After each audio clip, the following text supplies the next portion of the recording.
I'm gonna do the countdown and the clap. Do we understand this? Yes. Okay, excellent work, everybody. In 3, 2, 1. Oh, that was a nice pop somebody got off there. I'm impressed by that one. Oh, honey, I got the cigarettes you asked for. Where did this come from? We went out for cigarettes and then we came back. Oh shit! That's God. Is that where we went? Is that where we've been for? Good fucking job. We figured it out.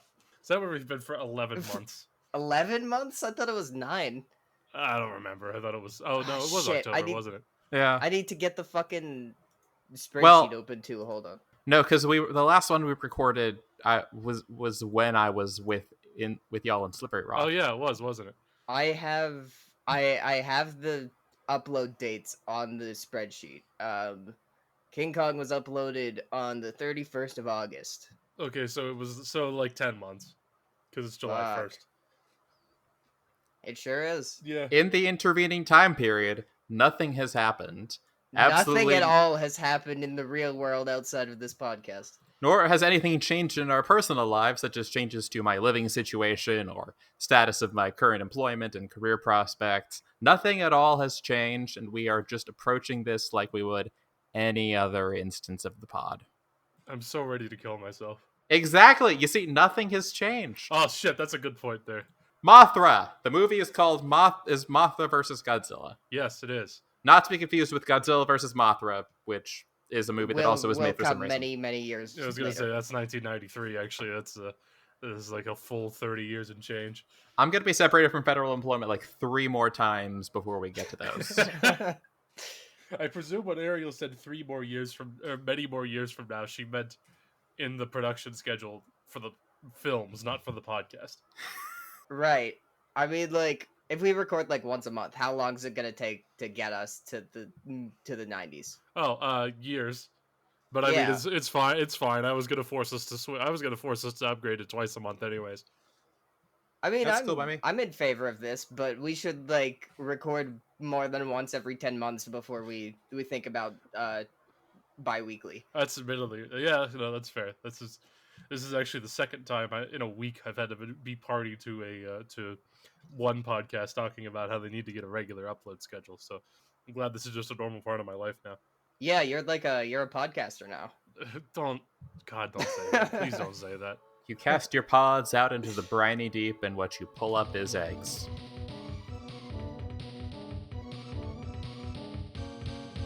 This is Queens of the Monsters, the podcast where we build the kaiju utopian society of the future in the middle of nowhere, Florida. The song you're listening to right now is Mothra's song from the 1993 Super Nintendo game Super Godzilla.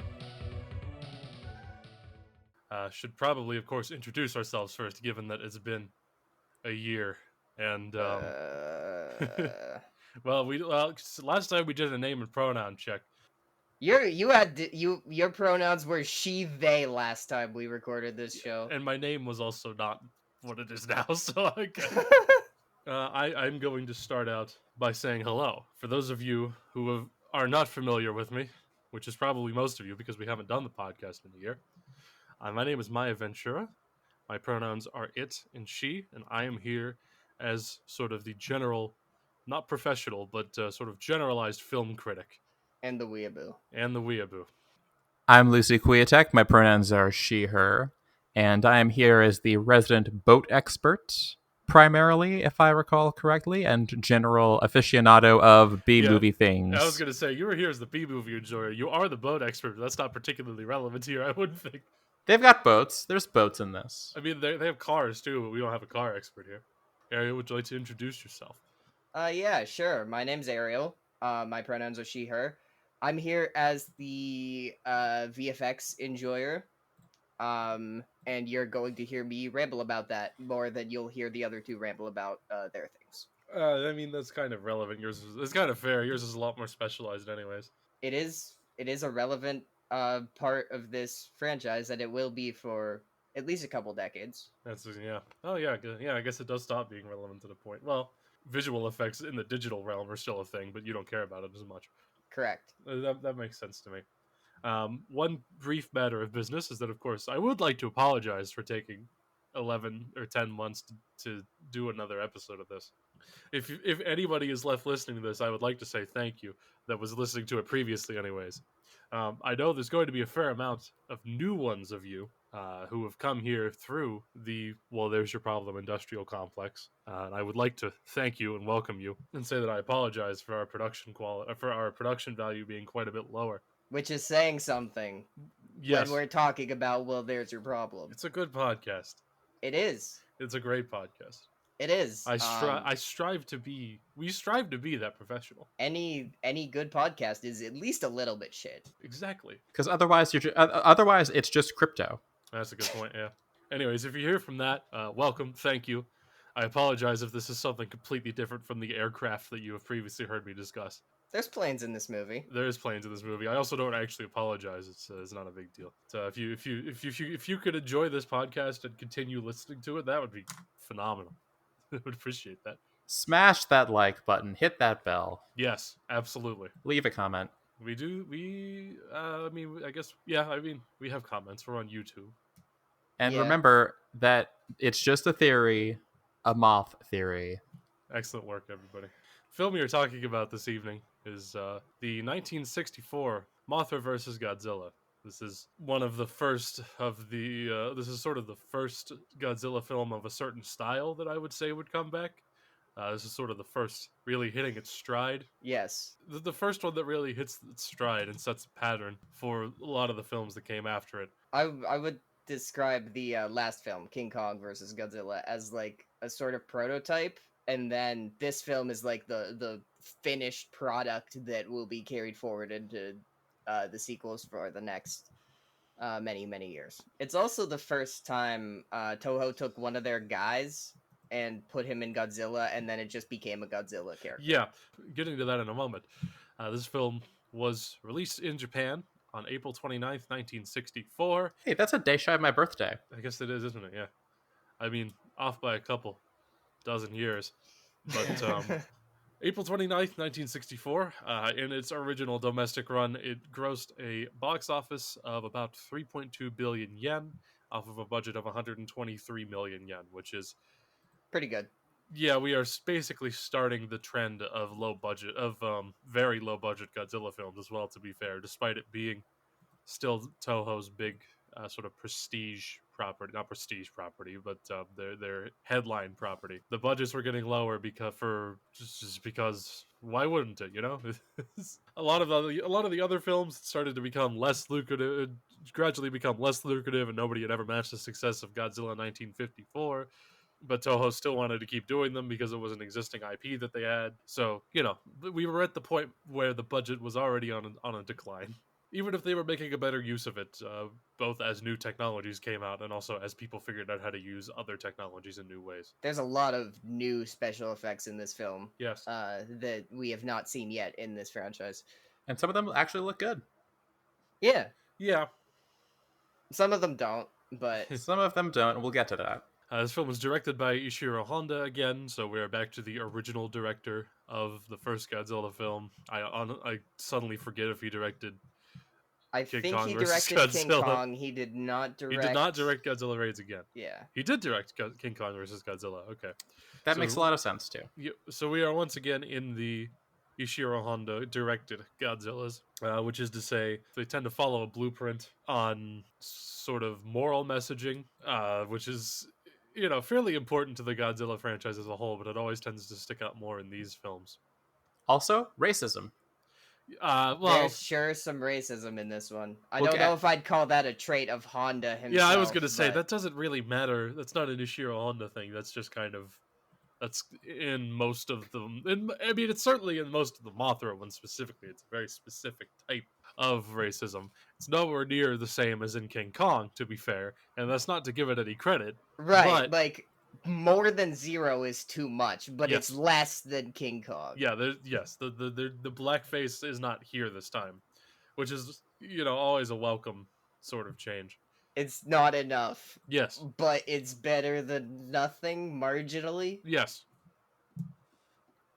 You know, we're at a point with it where we will stay for most of the rest of the franchise. Yeah, you So, just kind of have to accept that there's going to be some level of racism in these yeah, films. It's yeah, unfortunate, but like, it's not good, and it does, it does otherwise cloud the good part of the message, which we will presumably explore as I describe the plot progressions of the film, which is what I would like to get into now. sure. When they released this film in English, I'd like to say before we get started, um, they still hadn't yet started to release Godzilla films, as themselves in America. This film was released in the U.S. as Godzilla versus the Thing, Yeah, that is correct. Yeah. which presumably would have been after the original film The Thing, but before the one you're thinking of. Can you imagine if the Thing killed Godzilla? We'd be fucked. We'd be actually fucked. That's true, actually. Yeah. That John Carpenter. Also, John Carpenter's Godzilla would be amazing. That would be nuts. Can you imagine the soundtrack?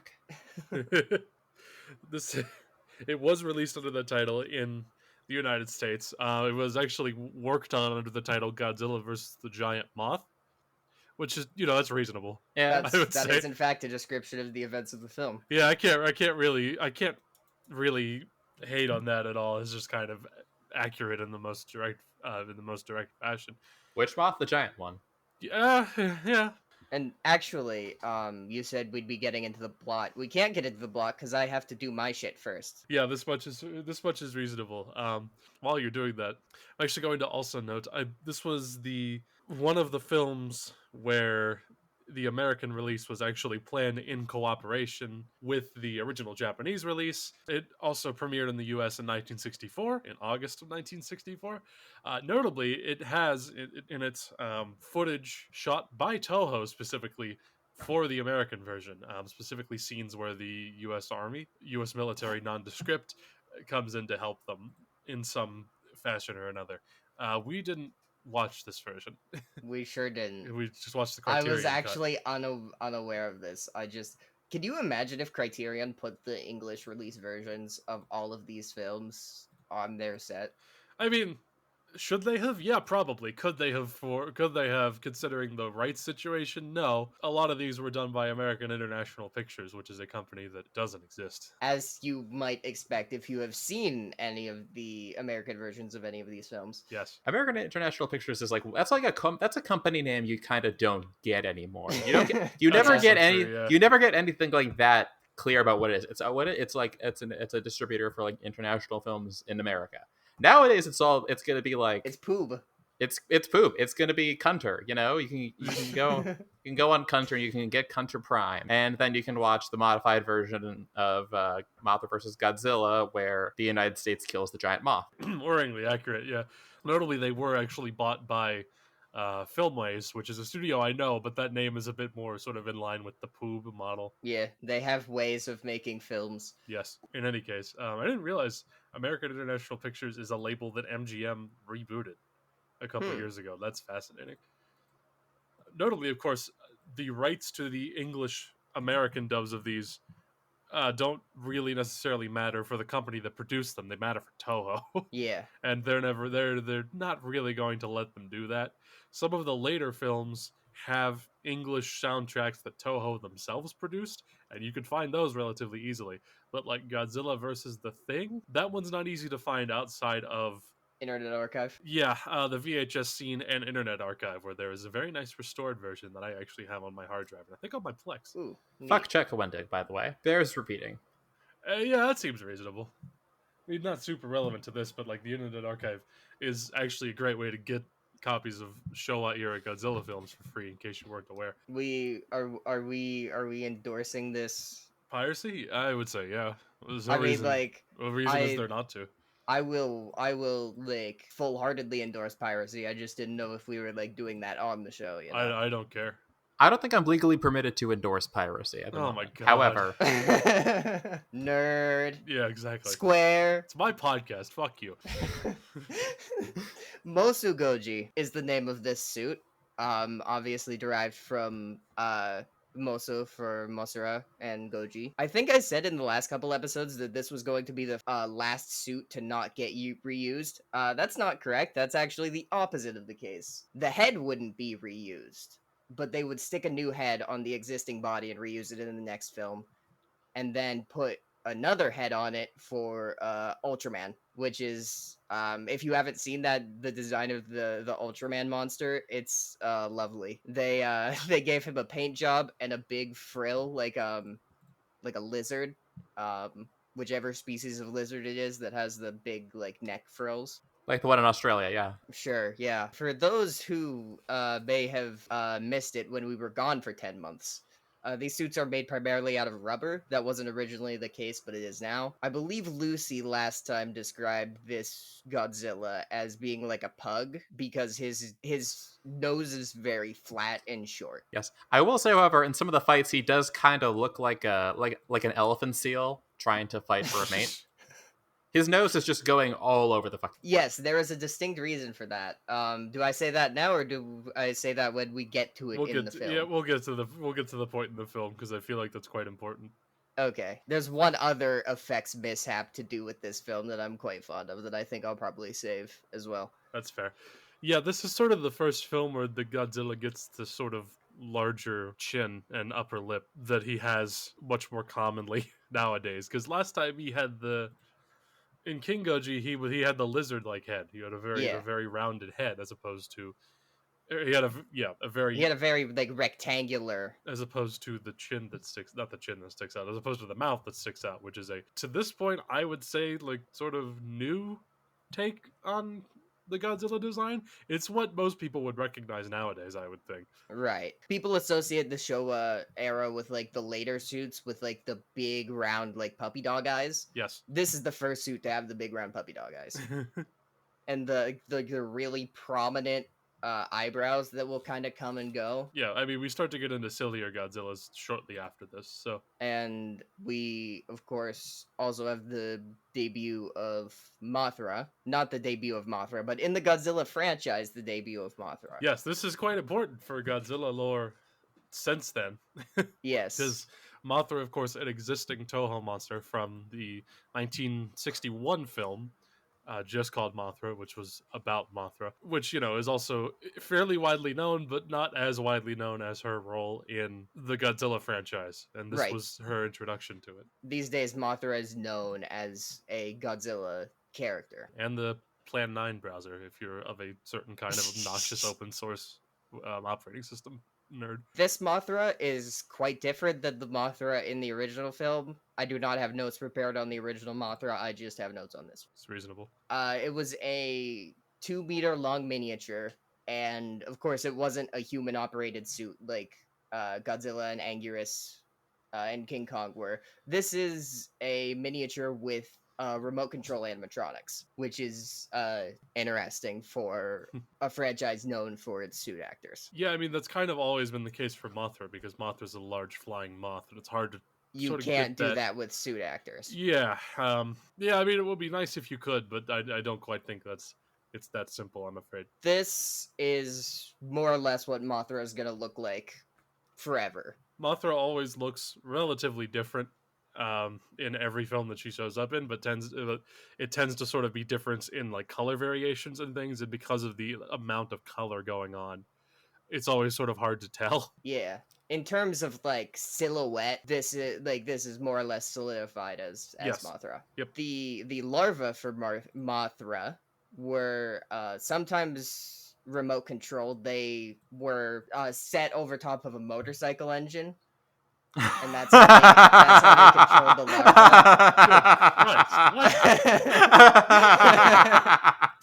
All right, Mothra is a motorcycle, but sometimes they were human operated suits that took 8 men to operate, which is nuts. All right, Katsumi, listen. What we're gonna do is we're gonna fire a fucking motorcycle at you repeatedly. And we need you to just roll with that. I didn't actually catch that at any point. At any point throughout this, I'm fascinated by that.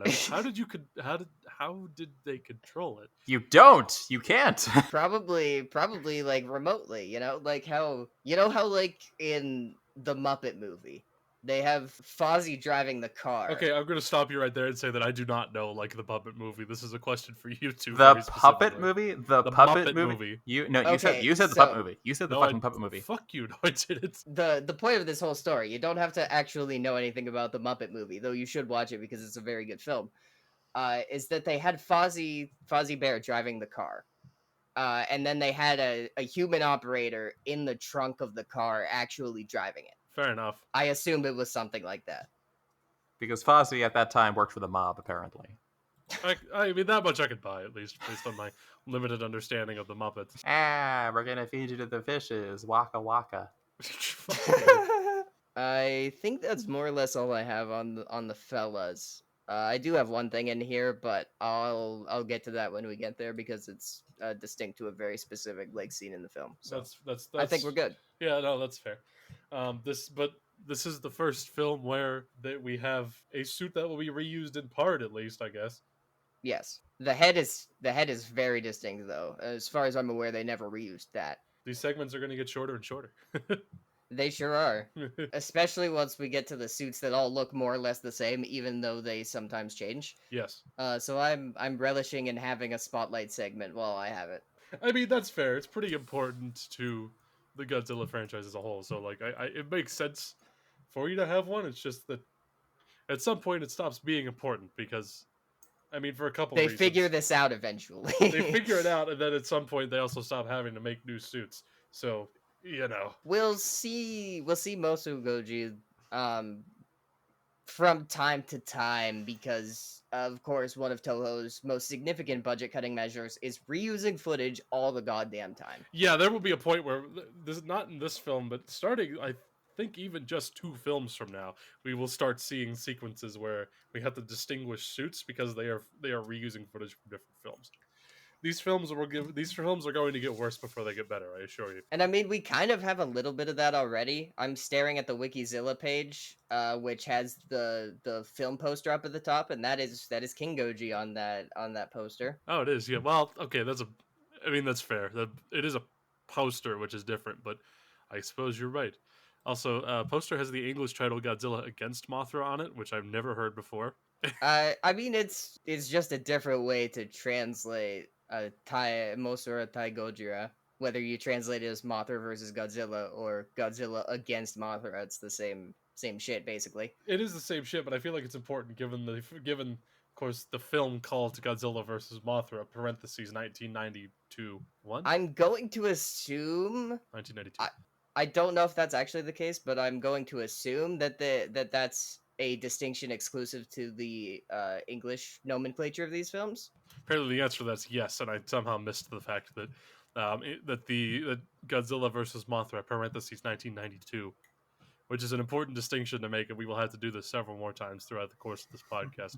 It's actually subtitled in the Japanese markets, Godzilla and Mothra, the Battle for Earth. So this is just this is a skill issue on our part.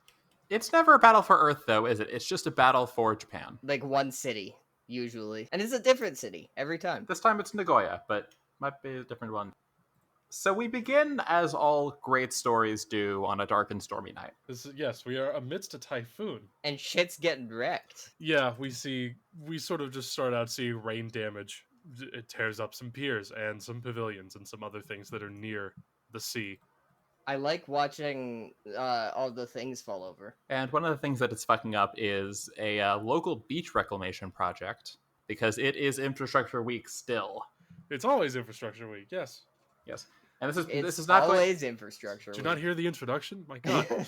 This is not going to be the first. This is probably not going to be the last time that I mention this on this episode. But I do maintain that this entire movie is kind of a running jab at a well-known Japanese politician of the time named Kakue Tanaka, who was like a pork barrel spending guy. Prime Minister Tanaka. Okay. Yes. I was entirely unaware of this potential context, but I'm accepting it just based on the fact that it would be neat if it was such a specific commentary. He was a TNO guy, so Jesus fucking Christ. I know Prime Minister Tanaka, who would not have been Prime Minister in 1964, but he was prime minister in the 1970s, and I know him from getting arrested for taking bribes from Lockheed, in a rare example of Lockheed bribing people to buy their commercial planes and not their defense planes.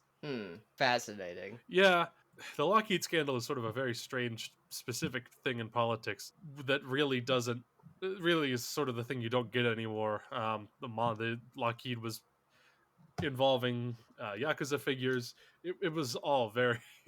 I got a softcore porn actor tried to crash a plane into a Yakuza boss's house. It was a whole thing. You don't Yes. get that anymore, certainly. You also don't get that anymore. Because of People don't do shit 9/11. like that anymore. Because of 9/11. Otto fucking fucked it up for everyone. That's true. Notably, I also know him because there was an arcade game released in the Japanese markets that was a political satire of the Lockheed scandal that bizarrely got imported in the US. What? Yes. Okay. This is very off topic, but I will send you the link. Podcast on hold. I need to play this yesterday. I am not teaching Lucy to set up MAME. I'm sorry. Can you imagine if there was a Watergate pinball machine? I mean, I actually kind of can.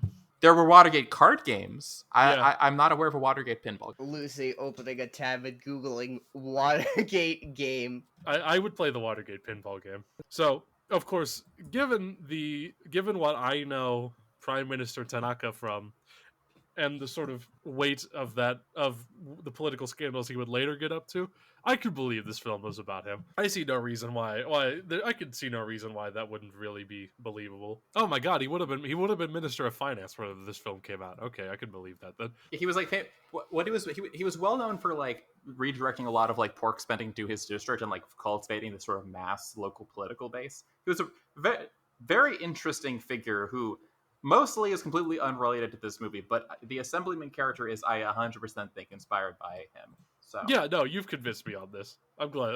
I'm glad that I get to learn new things in this podcast as well. See, I am widely in the dark politically.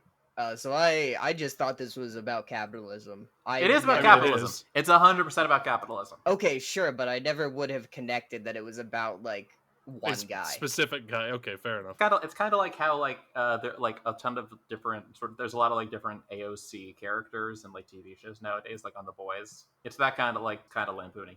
So yeah, beach reclamation process has been disrupted, and here to report on this are our daring reporter and his naive photographer. I love this woman so much. Her fits are awesome. The Her fits cameras are amazing. gorgeous.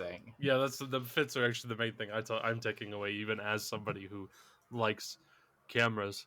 Just a lot of good outfits in this movie in general, really, especially on her. But like In Yeah. this opening scene, she's wearing like a checker like overcoat with a matching hat, and I am very fond of it.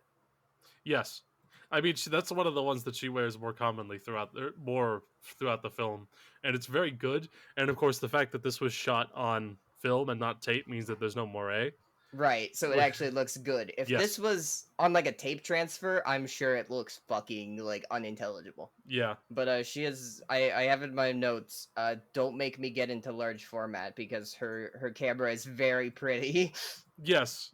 Our news photographer, his name is Junko Nakanishi, is a news photographer who is shooting on large format for the occasion. I don't know anything about news film photography, but that just fascinated me. She's carrying an SLR. I wanted to see what the SLR was. I never got a good enough look at it. Neither did to I. tell. Neither did I, and that was that disappointed me a lot. She is a news photographer with an eye for Like artistry. She's an artistic photographer. yes, which does not go over well with her attaché, the actual reporter. Excuse me, as she and her reporter attaché are covering the disaster site that this typhoon wrecked the previous evening. She discovers, I believe, what she calls beauty among the wreckage. It is a large, iridescent, strangely shaped Something. object, that nobody could quite identify, including, it's not really identifiable. And they just kind of raw dog it.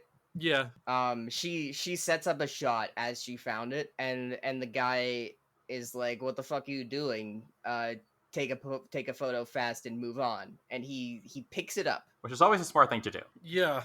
That's actually something I have a note about here later, a little bit later in the film, because later on the same day that all of this side of everything is happening, our two protagonists and also sort of the community in general discover that a large egg, a large giant egg of unknown origin, has washed on the shore of a local fishing village. Been there, am I right?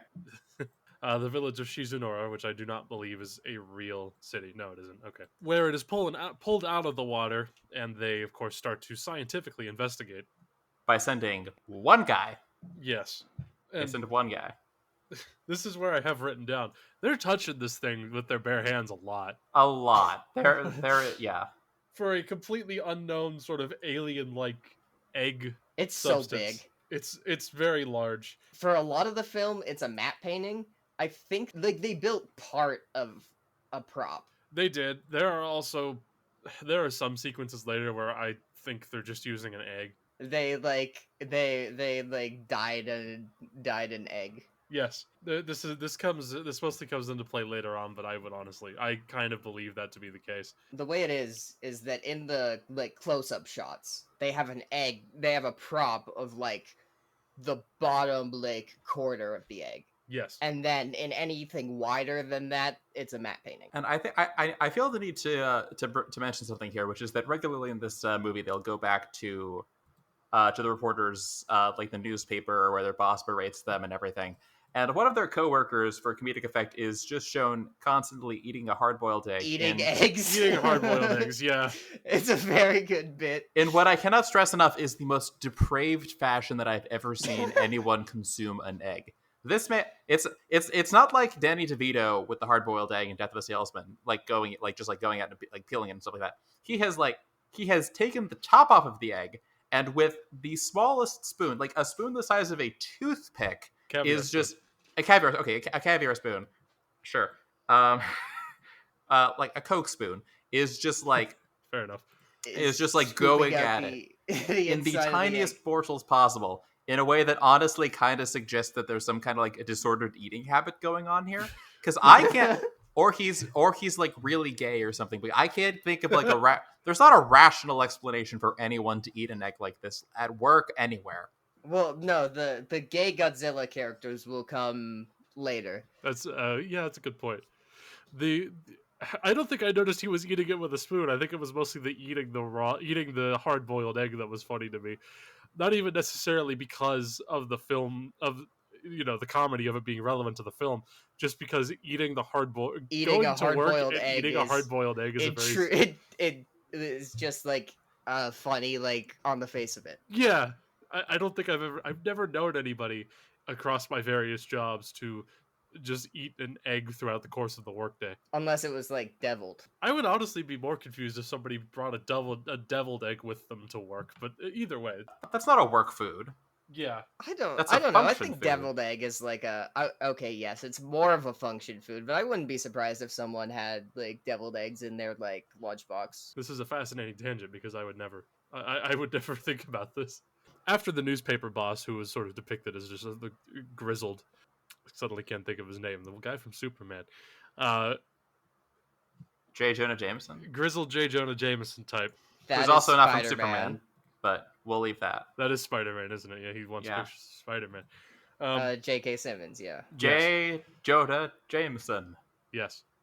If we continue, it sends them to go look at this egg that is word of which has spread to them that it is washed up on the shore, and it has been sort of picked up and hauled up a hill and is being poked at by a local zoologist. By Professor Miura, who there's a bit where I think it's the reporter who just asks him, "What kind of egg is it, Professor?" And he hits them with the ultimate look of how the fuck am I supposed to know what kind of egg this is? This is the size of a dirigible. Do you think I get many eggs like that in my line of work? Yeah, the two of them show up and start asking what I would consider very stupid questions. Well, they're journalists, so obviously. This is a good point, actually.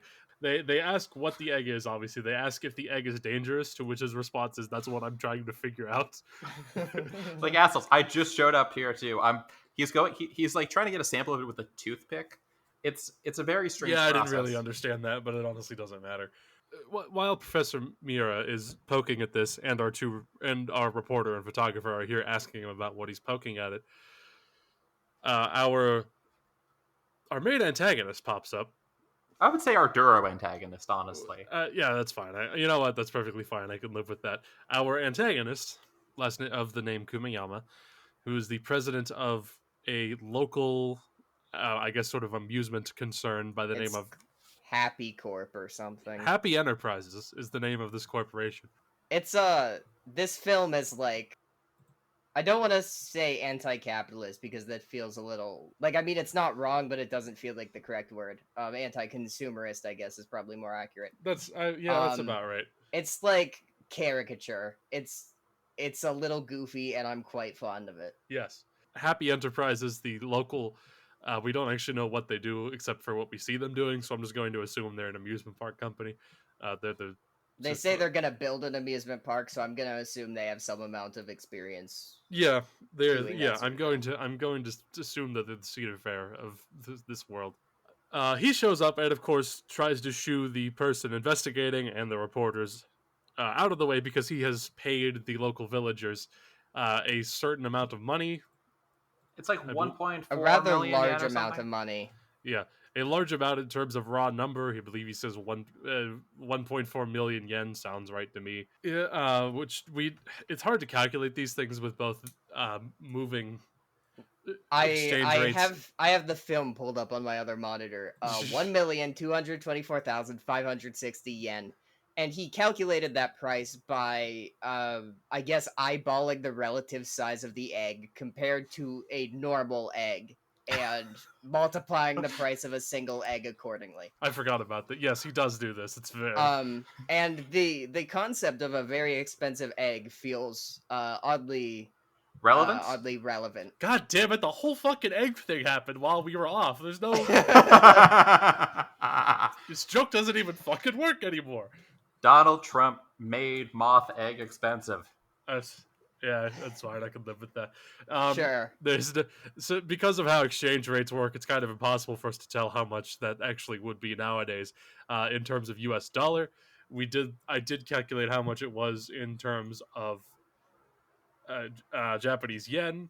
Comes out to 4.8 million yen and change, which is the current equivalent of like $32,000, which I would imagine is not. I would imagine it was more expensive in terms of raw cost than $30,000.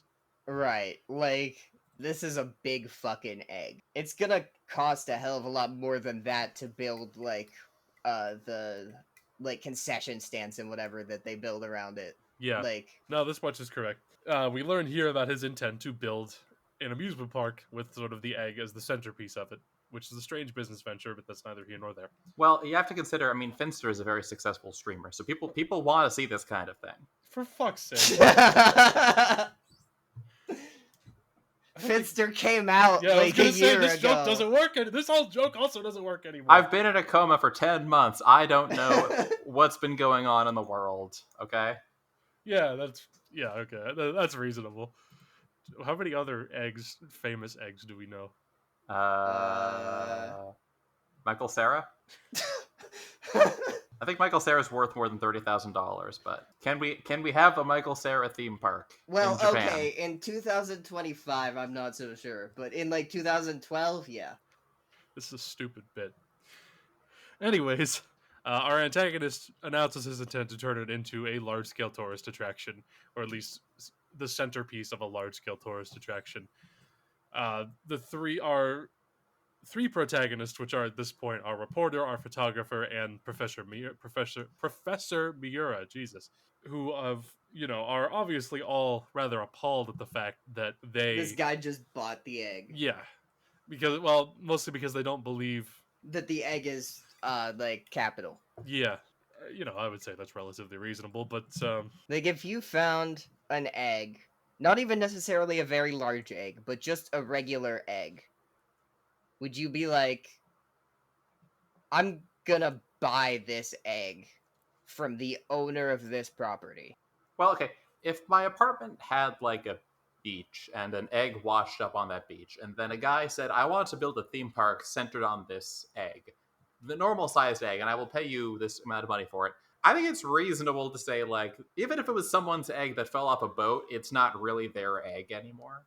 Like there salvage law is a thing for a reason. So I think under salvage law, the villagers here Is probably would. Mothra covered by salvage law? They don't know it's Mothra yet, so Yes, that's that it's comes also in the not next it's also scene. not Mothra, but that's it's two motorcycle engines. It's two motorcycle engines in a rubber trench coat. Yes.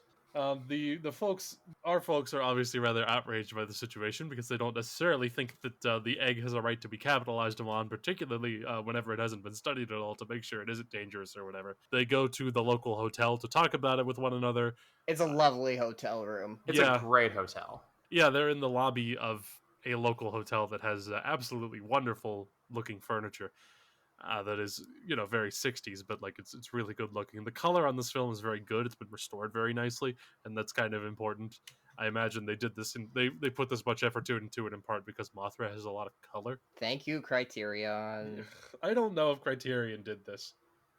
I would, I would assume they did, but I honestly don't know if they did, and I don't want to give I mean, they Criterion. haven't. I could look at the book right now. I'm sure they go into very much detail about how the film was restored. All right, okay. I know you have the Criterion Godzilla set. That's that's very cool, but you don't need to flex it. How else am I gonna flex it? That's a fair point, I guess. You got to get your $80 on Facebook Marketplace out of it somehow. As they are sitting in this hotel lobby discussing it, they actually notice Kumayama is checking into the hotel because presumably he isn't actually specifically local, but is mostly there working. Like to set up this business opportunity. Yeah, to develop it. The reporter, whose name is Ichiro Sakai, I'm actually not sure I mentioned that earlier, is rather suspicious and thinks that he's working with somebody else. Someone who doesn't want to like sully their hands directly with the egg amusement park business. Yeah, this is just sort of the shady secret financer type. His hunch turns out to be correct because Komiyama goes up to the room and meets with the real antagonist of this movie, Jiro Torahata of the Torahata banking family. Mm-hmm. Kumiyama's like he's like the goon. He's a goon. He is such a goon. It's great. Yes. He really wears the goon. Utter cartoon villain of a man. And then we have the real villain, who is, of course, the capitalist, the banking guy, who's like the financier of this whole operation, who does not have actual like nefarious goals or anything like that. He still wants to build the theme park around the egg. It's not like this is a cover for anything. It's just like they're legitimately like, we are like going. His crime. It's not like a cover for. It's not like money laundering. It's just like the crime is capitalism in and of itself. We are building Eggywood. That is the plan. Eggywood. God damn it. It's surprisingly straightforward as these sort of things go. Actually, I guess it didn't occur to me. The lack of a sort of shady, underhanded motive, and they do actually just want to build the amusement park. Throughout the course of this secret meeting between our local entrepreneur and our shady finance type, that we meet a set of characters that will be very important to a majority, or at least a large amount of Godzilla films going forward. Any that have Mothra in it, certainly. Yes, and another character, mind you, from Mothra 1961. But of course, the two figures that are pretty much consistently following her around whenever she's in a film, we are talking about the Shobijin, the two sort of small fairy sisters. Literal translation, little beauties. I'm gonna go with fairy twins. That sounds better to me. Played by Japanese singer duo The Peanuts, which kind of threw me for a loop when I saw The Peanuts in the opening credits. In English. Yeah. They're quite famous for doing this, but they did presumably like make music as well. They did, because yes. they are musicians. They did. They were on the Ed Sullivan Show. I mean, they existed. They existed outside of Japan. They are composited. They are blue screened onto the scene, and it's not totally consistent, but this shot I think looks pretty good. I made a note of this. Did they actually like make a large hotel room set? Because the way the shadows work specifically was really messing with me. There's a specific shot. I had the exact same thought when they're like running away and they like duck behind like a doorway. And it just doesn't look like it could have reasonably been composited. So I also wondered if they made a large set. but it is of course interspliced with regular old like blue screen compositing.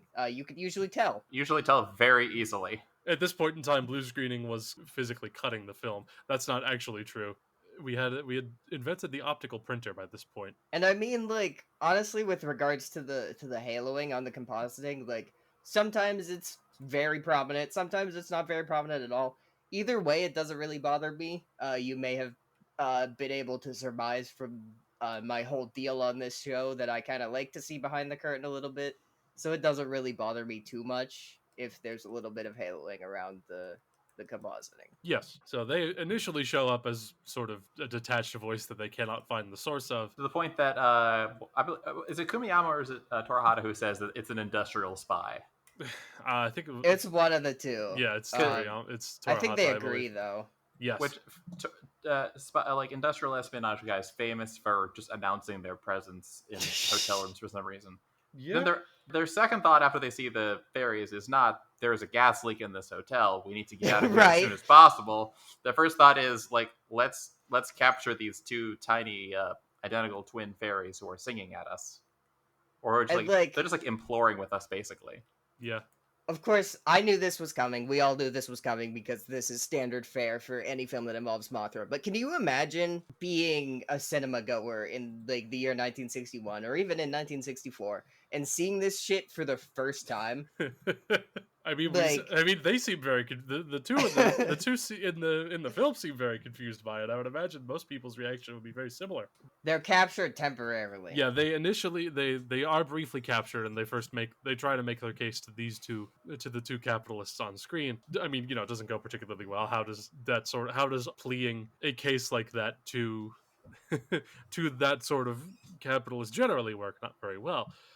So, after being briefly captured and explaining their case to these two guys, and where it doesn't work, they managed to escape because they had been caught in a little cloth of some sort. They like covered them with a blanket. Yes, yeah, the thing you do to like a mouse, Right. that happens to be in your house. Yeah, I mean, if you saw two like 6-inch tall human beings and you wanted to capture them, like what else would you do? I suppose that's a reasonable point. Yeah. Just putting the Shobijin under a glass with like a piece of paper. With like a newspaper under it and picking them up and taking them outside. This makes sense to me. They proceed to meet up with our three protagonists who are outside of the hotel in the woods for some reason, where we now get to learn what the fuck is going on. We now learn the central crux, the central sort of core thesis of the film. They kind of exposit at us a little bit. Yeah. We find out that these two small fairies are from Infant Island, and also explaining that, of course, the egg, which nobody knows what it is at this point, does belong to Mothra. Right. They know that this egg belongs to Mothra, but Yes. they don't yet know what Mothra is. Yeah. So we sort of learn that Mothra is some sort of deity to the people of Infant Island. A large moth god, in a sense. Not even in a sense. I suppose that's really the only way you can read it. That is in fact the exact case, as we will soon see. Yes. That's sort of the basic crux of it, is that we represent Mothra, and the egg belongs to Mothra. Ergo, by transitive property, we represent the egg. And they would like our protagonist trio to get the egg back into their care and custody for, what I would assume are obvious reasons. We see a sequence of how the egg fell off of Infant Island during the typhoon. This is the part where I wrote down that I think they were just using a regular egg for this sequence. And also, we also learned that Infant Island was apparently like subject to like a number of American nuclear tests. Well, I feel like that's almost fucking like table stakes for these sorts of fictional islands in the Godzilla franchise, almost. Yeah, in 1958, Kishi Nobusuke passed a law that said that all Godzilla movies had to have a random island in them for some fucking reason. Nobody knows why he passed it. It can never be a real island. It always Never has a to real be island. a fictional island featuring racially insensitive depictions of native Pacific Islanders, Yes. and it has to be fiction. Which is for America a pretty novel kind of racism, honestly, because like usually our relationship to Pacific Islanders in the 50s and 60s was just like a ton of tiki themed restaurants. Like it was mostly Trader Vic's and like Mr. Bally High. Christ. So it's a very different relationship for Japan. I mean, to be fair, like they released this film in the U.S. with all the racism intact, so like it was not Obviously. it was not that Obviously. hard for audiences of the mid 1960s To understand to understand it. We don't actually see the racism yet. That's more relevant in a little bit. For the meantime, we only have seen the fairy duo, who I don't believe are racist. They're not racist. They're We- just like yes. people. Just bizarre. The Shobijin are not racist, as far as I am aware. I mean, Mothra does show up at the end of this scene. Well, okay, no? yes. She's just like there. Nobody in this movie kind of has like a good sense of peripheral vision, so Mothra has just sort of been chilling on this hill the entire time. And the Shobijin are like, look over there, she's right there. And then it like pans over, and there she is, my I've been beloved. here the whole time. Mothra is one of my favorites. She's wonderful. I'm a friend to bugs, and especially to moths. And Mothra is very pretty and very fluffy, and I love her. No, this is reasonable. Yes, this is in fact where we got to introduce the Godzilla audience to Mothra for the first time. Also, the first like actual monster to show up in the film. I didn't write down what time it was like I usually do. It's right about 20 minutes. I literally have it pulled up. It's 1949 roughly, which is a hell of a lot better than last time. It's true, actually. I actually thought about like cataloging the exact timestamps for each film, but that's a lot of work that I just didn't feel like going through this time. Maybe later. I mean, I actually did write down when Godzilla shows up. I was just going to bring that up whenever Godzilla showed up, which is not for a little while yet, to give you a bit of a hint. We find out, after they sort of find out who Mothra is, they are obviously rather outraged at the fact that, at sort of the situation here, because they think that the egg should belong to Mothra, which, reasonable position to have. On top of that, of course, they have learned that the egg itself contains a Mothra larva, that will turn into Mothra and cause great destruction in the process, which is, obviously the sort of thing they want to avoid. Generally a good idea to avoid that, I assume. So they take this information and the Shobijin and return to the hotel from earlier, where they sort of corner Kumiyama and Torahata. I don't think it's the hotel. I think it's the office of the construction site. I honestly can't tell, or couldn't tell. They have establishing shots of the incubator. They build this thing so quickly. Like, they do. There's a line earlier in the movie about like how slow like everything is like get built around here, but apparently they've just like gotten rid of California's CEQA laws. This is a relevant joke. That's good, to be fair. This is a relevant joke, but like they've embraced the abundance agenda in this town, and they were just like, fuck you. They have immediately fucking built a containment structure for the egg. But more impressive than the containment structure is that there's like a whole office building next to it with like a waiting room and everything. Yeah, no, you're right. Fast. I misremembered, but yes, they take this information and the Shobijin themselves to the office in a little box. Yeah, they have a very, very nicely, very elaborate wooden, very ornate box. wooden box that's it's got sort of a plush interior and everything. I'm more interested in the fact that it's gotta be real fucking dark whenever he closes that thing. And there's like a shot at some point in the film where he's like full tilt, like jogging with the box in tow. And the interior might be felted, but I don't think it's cushioning those fairies at all. I know it feels crazy in there.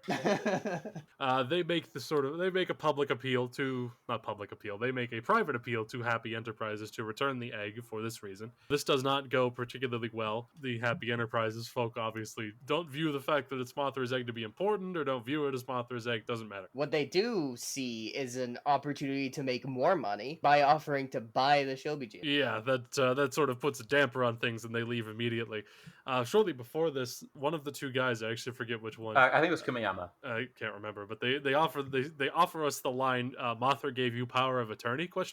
Which is the line of the movie, to be honest with. Maybe we should have opened the episode with that one. Shit, that's a good point. Oh well. Welcome to Queens of the Monsters, where Mothra has the power of attorney. We did, in fact, get power of attorney from Mothra to make this podcast. This much is true. We are Mothra's responsible adult in all dealings with the criminal justice system, because it is a moth. Yes. I forget. Do they explain what exactly the deal is with Mothra? Are they like, look, there's a moth god on an island, and it's that the egg belongs to the moth, or do they just say it's Mothra's egg, and they're like, who the fuck is Mothra? They explain they explain the god part, I believe.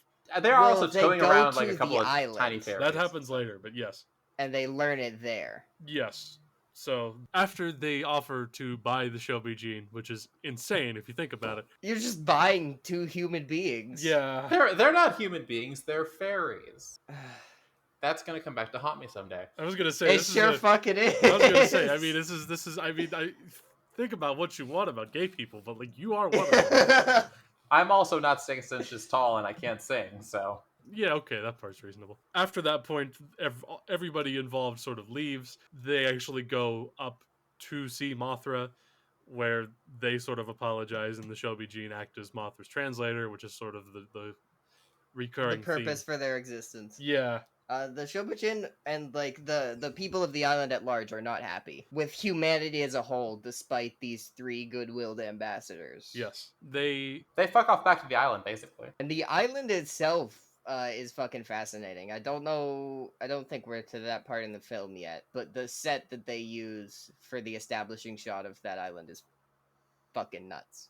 We'll get there, I guess. Yes. Since, of course, our duo, part of our protagonist duo, is a reporter and a photographer, they, of course, take it back to the newspaper, where we actually find out that Sakai, our reporter character, is actually an editorial writer, where he proceeds to write editorials about how Happy Enterprises is bad, which we get, much like in the other Godzilla films to this date, we get a sequence where we get a bunch of different headlines that come up on the screen.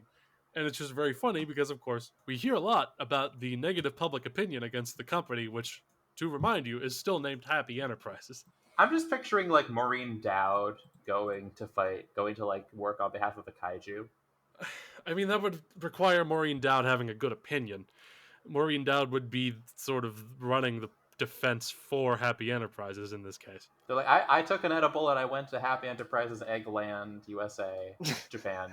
And I had a great time, so I don't know what all the fuss is about here.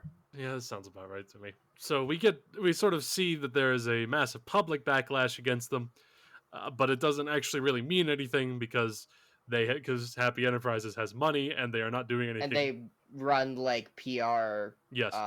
Yeah, they have money. They have the law on their side, and they run PR. They run a press tour. It happens with a big old float. With like glitter and shit. Yes, running a press tour to defend against accusations of wanting to destroy the world for your amusement park is not the sort of business decision you want to be wasting money on. But I suppose that's neither here nor there. It's basically what happened with Disney's America, right? Like, oh shit, that's a good point. That's a good comparison. It's Disney's Egg America. There's going to be some congressional hearings.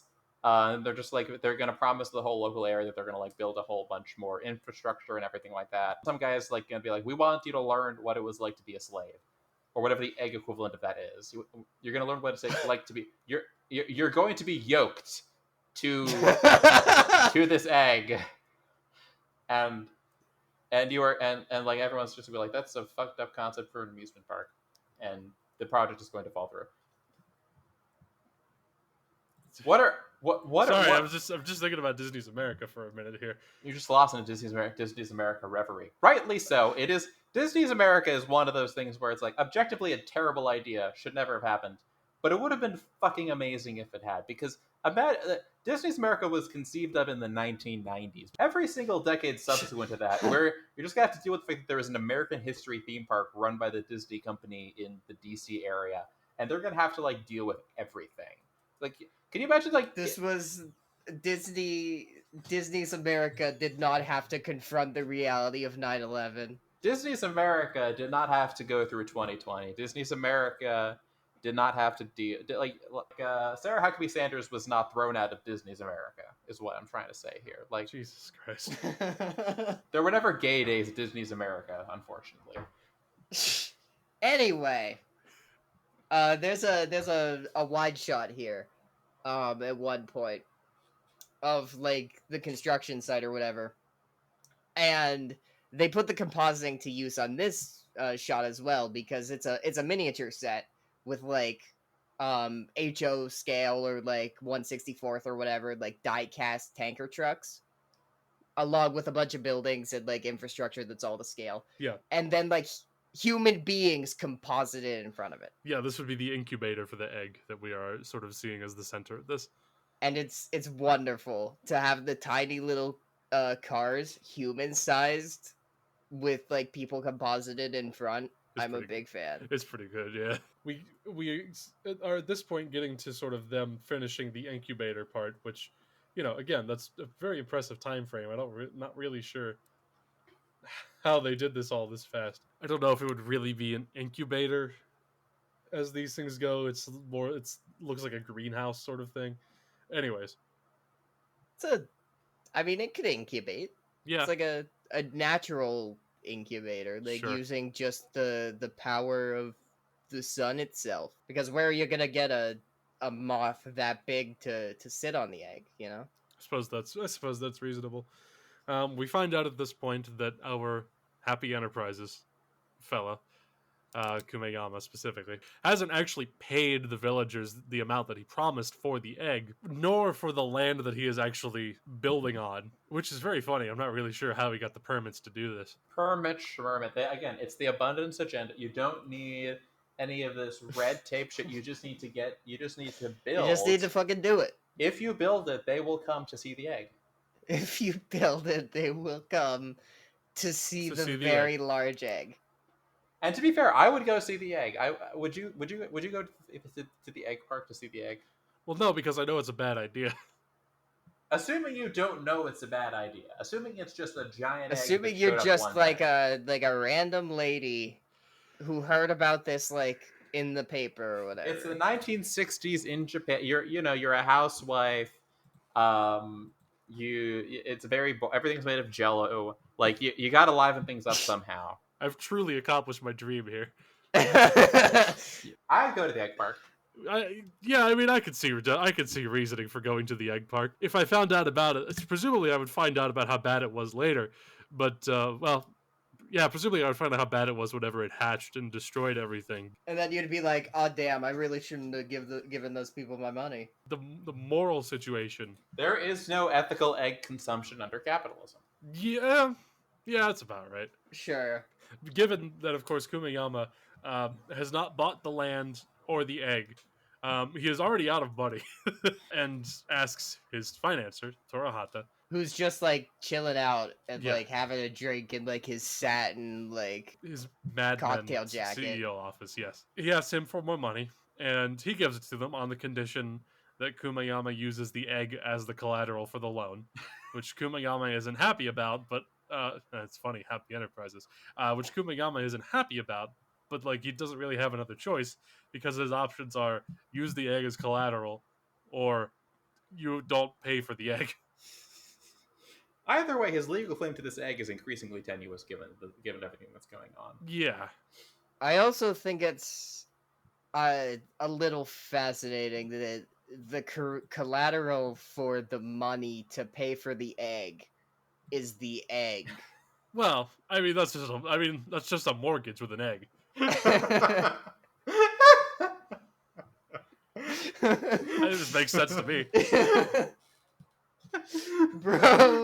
Bro took out a mortgage on his egg. Yeah. It's like, God forbid. It's like with Klarna, the mortgage-backed securities on your burrito. It's just a mortgage-backed security for the egg. God, he Klarna'd the fucking egg. Jesus he Christ. Klarna'd the egg. We put the egg on layaway. I'm standing in front of a burning egg and I'm offering you fire insurance on it. Do stores even offer layaway anymore? Anyways, never mind. After Kumeyama gets his egg financing, gets his egg loan, his mortgage, I don't know. Morgue eggs, Jesus Christ. I was more confident in the first half than I was the second. Astonishing. People have been telling me, maybe I should, like, if I need to, I can take out a second mortgage on my egg. But I think one's enough, Okay. Subprime egg market. It's funny, and at the same time, it's just like fucking. It's just a market. Anyway, in any case, after we finish this sequence, we go back to our protagonists. Professor Miura has brought our other two folks into his lab to be decontaminated. In what may I say, the least sexy decontamination sequence ever put to film. It's purple. It is It's purple. purple. They're fully clothed. What are we doing here, people? I mean, the clothes are probably also contaminated. Yes. So, like, Well, they would presumably take the clothes and bury them in a lead cask somewhere. Which would devalue the egg. That's a good point, yeah. Professor Miura describes that the weird object that they found and photographed was highly radioactive, which is, not great, particularly as the three of them had sort of been gallivanting around all day anyways. They're essentially the Chernobyl firefighters. Yeah, that's actually fairly accurate. After they are decontaminated, which is shown as a relatively quick process that is decently unsexy, as previously complained about. are decontamination baths usually sexy? No, but this is movies. They can be sexy if you want. Real fucking sexy, just like you Sure. asked. Sure. Look, we just spent the last 10 minutes talking about egg mortgages, okay? I need to change the subject to something else. Yeah. Making the decontamination sequence is real fucking sexy. Step 1, Elliot Gould. Excellent work. I want Elliot Gould to fight Godzilla. That makes sense to me. They sort of discuss the next plan of action. They decide the reasonable thing is to probably go to find the source of the radioactivity, which is they go back to where the egg is. No, they don't. They go back. They go back to the beach. They go back to reclamation where they project. found Yes. the thing. Yeah, they go back to where they first started and found the large radioactive object. Where also everyone else is gathered because the beach reclamation project is like, now that the typhoon's passed, it's continuing apace and like progress and industry, and we're gonna make Japan great again. Yes. Okay. One reclaimed one Dutch style polder at a time. Yeah. Professor Miura has brought a Geiger counter with him, which obviously goes insane pretty quickly. Which is where, of course, at 33 minutes and 14 seconds into the film, according to my notes, Godzilla proceeds to emerge from the industrial reclamation site. Not Yes. not unlike us after 10 months of no podcasting. So true. We're not we as had radioactive. to shake the dust off. Really? off We are? ourselves too. That's a fair point, actually. There's kind of a build up to the scene where it's kind of like breaking through the ground, and I don't know why, but like the visual of ground bulging upwards like that always kind of freaks me out a little bit, and I'm not entirely sure why. There's nothing like unsettling or weird or like disgusting about it, but just like the visual in and of itself. Ground's not supposed to do that. That's Ground isn't supposed to do that. That's true. it's a bad sign. But Godzilla is covered in dirt.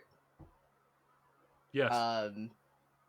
And this is a distinct scene because in at least one of the Godzilla like collectible figures of this suit, they would make an alternate, like a paint swap of the dusty version. So like this is an iconic moment for this suit. I was mostly not super clear on why he was coming up from the ground rather than the ocean as is traditionally, but It was a little strange. yeah. The ocean was there and then it wasn't there, and he was just like, what the fuck?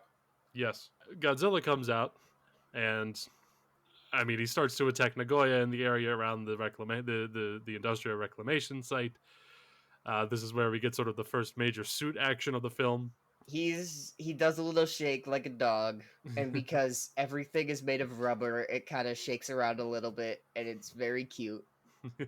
He is on the coastline of Kurata, heading for Nagoya. So says the PA system here. As per usual, he's heading towards the coast. The JSDF, in usual form, show up and want to take him and want to draw him out to the coast in order to fight him. I believe in the process of this is where we get the castle sequence. Somewhere in there, I believe. He destroys like an oil refinery or something. Yes. And then they send out firefighters, and then we have the castle scene. Yeah. More or less. Yeah. The castle scene is one of the most noteworthy in the film, because it's like basically not in the script at all, as far as I'm aware. He approaches the castle, and he slips and falls into like a moat or a trench or some such. I Yes. don't know what the official term would be. Yes. And smacks his face off the side of the castle. And it dislocates the suit's jaw. And so, for several insert shots throughout the film, both chronologically before and after, we will see shots of Godzilla like roaring and such, and his mouth will be floppy Yes. because they broke the Extremely suit and fucking left it in the floppy. film. This is what I mean by the elephant. Yes, Oh, that's a good point. Yeah. this Godzilla is a bit of a klutz. There's another sequence in the film where he gets his tail caught in like a transmission tower or some such, and he like ends up pulling down the whole tower just trying to get his tail loose. He's a little goofy. I have written down here because I believe this is actually around the same sequence, but he knocks over a transmission antenna, and then gets very mad that the transmission tower has fallen onto him, Yeah, which is, I mean, this is cat-like behavior above all else. he looks a little like a cat. Of course, I mean, also him sort of trying to destroy the castle in the castle sequence, which is very difficult because they didn't build it right. He had difficulty. The suit actor had difficulty in actually knocking it over, as he was supposed to. So he just sort of whacks at it until it falls over eventually. I assume partially because he's mad that it dislocated the suit. It's a real Viggo Mortensen kind of moment there. To be fair, they don't necessarily look accidental. To the point that I wonder if these were like insert shots filmed later to go with the new chain of events. Let's see. Yeah, I mean that could be possible. I just think it's just quite funny. I think it's partly because of the shape of Mosugoji's body, but he is a little bit silly in a lot of his movements. Because it's all rubber. Yes. And he's kind of got like a sort of triangular shape. I think the wiki describes him as like bell shaped. Yeah, that makes Like sense. his like hips are wider than like his shoulders. Yeah. After seeing Godzilla come out of the industrial reclamation site, our reporter duo decides to take this back to their newspaper. So we cut back to them, and after a little bit of action, we sort of see a debate over who should be, if the government is solely responsible for defending against Godzilla, and they sort of discuss what the alternatives are. The guy who enjoys eggs, who is now eating another egg, overhears this and sort of suggests that Mothra could potentially defeat Godzilla, which brings in sort of the central title of the film. Fucking finally. Not quite yet, but we're getting there. But I honestly I don't mind the pacing so much. Like, it takes a while to get to the fight, but like I think it builds up to it well enough compared to the last film, at least. I think there's a lot of like actually interesting things going on here, and that's only going to get even stronger as we progress on. I'll say my opinions for the end, because I do ultimately think that this is a much more interesting film in when Godzilla isn't in it. Yeah, Which isn't always the case in these films, but in this case. The editor of the newspaper sort of concedes that this is a good idea. Two of our main characters are kind of skeptical that it's a good idea, but they decide to do it anyways, and of course they have to go to Infant Island to discuss this. We learn that they think Infant Island residents wouldn't agree, or would not ever agree to such a thing, because of course the rest of the world devastated them with atomic testing at some point, and also the fact that we had failed to return the egg from them. Also quite notable, of course, that the island where we devastated the nuclear testing had people on it, which is not how it's ever gone down.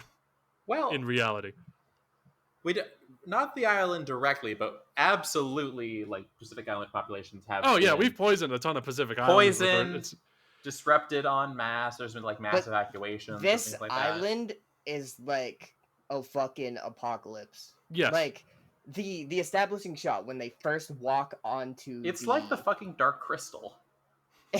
It does look a little like something like the Dark Crystal. It's like it's like this craggy like pond of standing water, and then there's a puddle of standing water next to it, and there's like a giant skeleton of something or other, and then there's like a skeletal turtle off to the side, and the skeleton moves a little bit, and it freaked me out a little.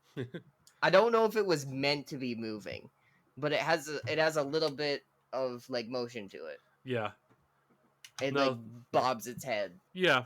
So as the three land on Infant Island, they get there, of course, by chartering a seaplane of some kind. We get into the racism fairly quickly, as most people would assume. Nobody's wearing blackface this time like they were in the last film, but this, of course, doesn't mean that we're not being racist against Pacific Islanders. These people are red. They're not in red face. They're literally Painted the color red. Yeah, top to bottom, wearing like all tomato red. Yes, including their clothes. It's a different kind of racism than before. It's just still really bad. I mean, we will get into the like normal racism like in a minute. Like once we get into like the cave. Oh, sure. The people who are painted red is a new one. Yeah. After our three protagonists are captured by the Pacific Islanders, they sort of ask the leadership of this group if for assistance in recruiting Mothra for the purpose of defeating Godzilla, I should say. As you would expect, the Infant Islanders are not particularly happy to do this for the reasons already explored. We get into a segment where they go directly to the Shelby gene in order to make a mostly direct plea to Mothra. It goes largely the same way. We get into a very bizarre bit of moralism where our protagonists talk about where we get sort of a not all Japanese people thing, and that there should be sympathy with the Japanese people because not all Japanese people can be blamed for what happened to Infant Island, and that Godzilla is killing people that are good and bad in Japan. It's yeah. It's very odd. And they're going for like a general sort of world peace and unity thing, but they're obviously also doing it in the way of don't hold us responsible for anything ever, right? Which is a very funny line to be hearing while you're getting berated by a native chief on an island speaking in your language, which begs the question about how he learned it exactly. This is a good point. Yeah, this is never elaborated upon, but it's like, oh man, the Americans are just like such bastards. Like the whole world just like has poisoned this island and everything like that. Let's not talk about anything that we may or may not have done in the past here. Yes. Yeah, this is. I mean, the lack of introspection about Japanese actions abroad and sort of Japanese imperialism during a specific period in time is a common theme. It's a very common theme among most Godzilla films. I think this is sort of the first one that really kicks it off. Apart from the first Godzilla, but that's more just a discussion about World War II specifically. This is a discussion about Pacific Island colonialism. Well, if they wouldn't make the movies racist, we wouldn't have to be having this discussion. This is a good point. Did they ever consider just not being racist? Eventually, kinda. Maybe. They make these arguments, and the native islanders just sort of agree and take it at face value, which, yeah, okay. They go and locate Mothra again, and this is the first appearance of Mothra's song, the one that is sung to them by the Shelby gene, and one that has, again, become prolific among all Mothra-themed or Mothra-centric Godzilla films over the years. Masaru no Uta. Thankfully, once we get past this, we're largely done with racism for the rest of the film. Mostly, if memory serves. Yeah, that's largely correct. They sing Mothra's song to Mothra. Mothra has decided to help Japan. So the colonialism, the imperialism has worked. Yes. Yeah, that is the core. That's the core crux here. The Shelby gene relay the fact that Mothra is an old and weak divine creature, and whilst therefore will fly to Japan to help, won't have the energy to return to the island, but she will herself be reborn once the egg hatches. This is sort of how the egg works for every Mothra-centric film in the future. the eggs are are more for a rebirth of Mothra than for any Mothra offspring specifically. There are a couple of exceptions to that aren't important right now. It's like a Phoenix situation each Yeah. time. It's Fox. After Mothra makes that decision and they return to Japan, we then cut to Kumayama again. We cut to a Coen Brothers movie, essentially. Actually, yeah, it's And actually pretty this, reasonable. This is, in my opinion, the best part of the movie by far. Kumayama barges into Torahata's room, his financer, and Kumayama has of course lost most of his money at this point because of the whole Godzilla thing that is still actively going on and he is actively destroying Japan and the part of it that they're in. He's demanding money as reimbursement for that.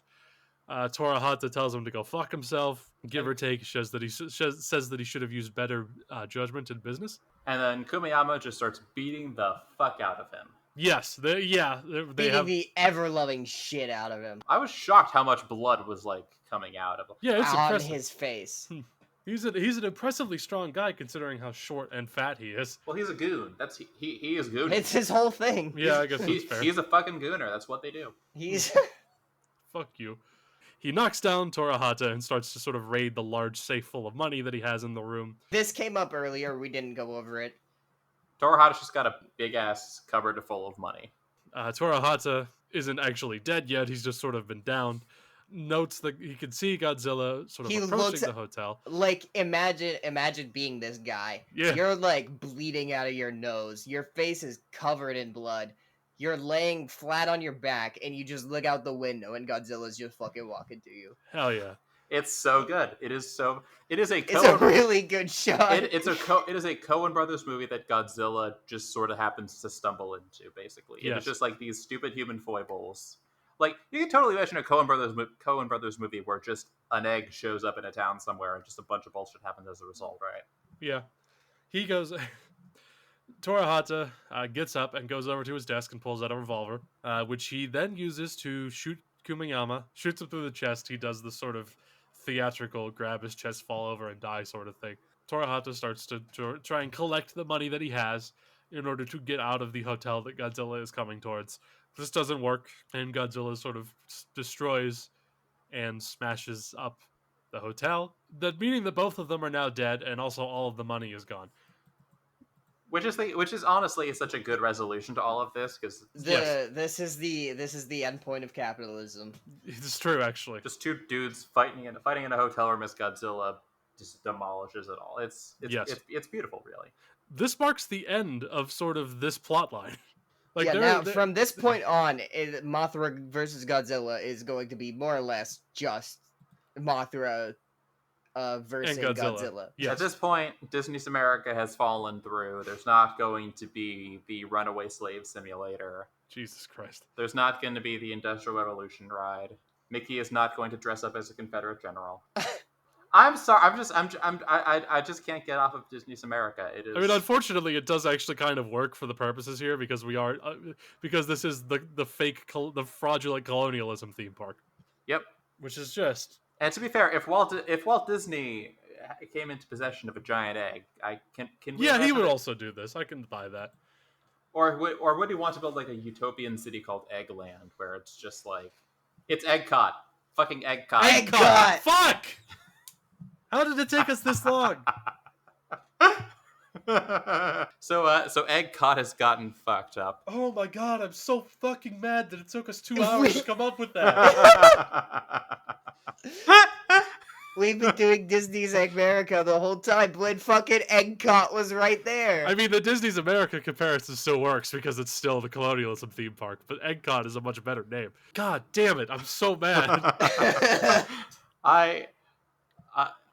For as long as I live, I will remember the way you guys shouted out EGGCOT simultaneously. Nothing has ever been so perfect. Nothing ever will be again. Oh my god. Okay. Yeah, well, that's probably going to be the title of the episode now. There's even a giant fucking thing in the middle of it. I mean... There is. Yeah. Which, of course, the giant thing, the egg in the incubator, is now on Godzilla's warpath as he is sort of heading towards it to destroy it. And destroy it he does. The incubator, that is, not the egg. Can you imagine if Spaceship Earth broke open and a moth just came out of it? No fucked no, up. no, it would be fucked up. I've been on Spaceship Earth. Like, never saw that shit before. It would be fucked up. Godzilla does manage to destroy the incubator and sort of knocks the egg aside, does not destroy the egg before Mothra does actually show up. And then we get to the actual Mothra versus Godzilla part of Mothra versus Godzilla 1964. Which is honestly, maybe I was just sort of flagging by the end of this movie because I knew there was no more like goon content. But There I was was, no more gooning in this film. unfortunately, I was kind of underwhelmed a little bit.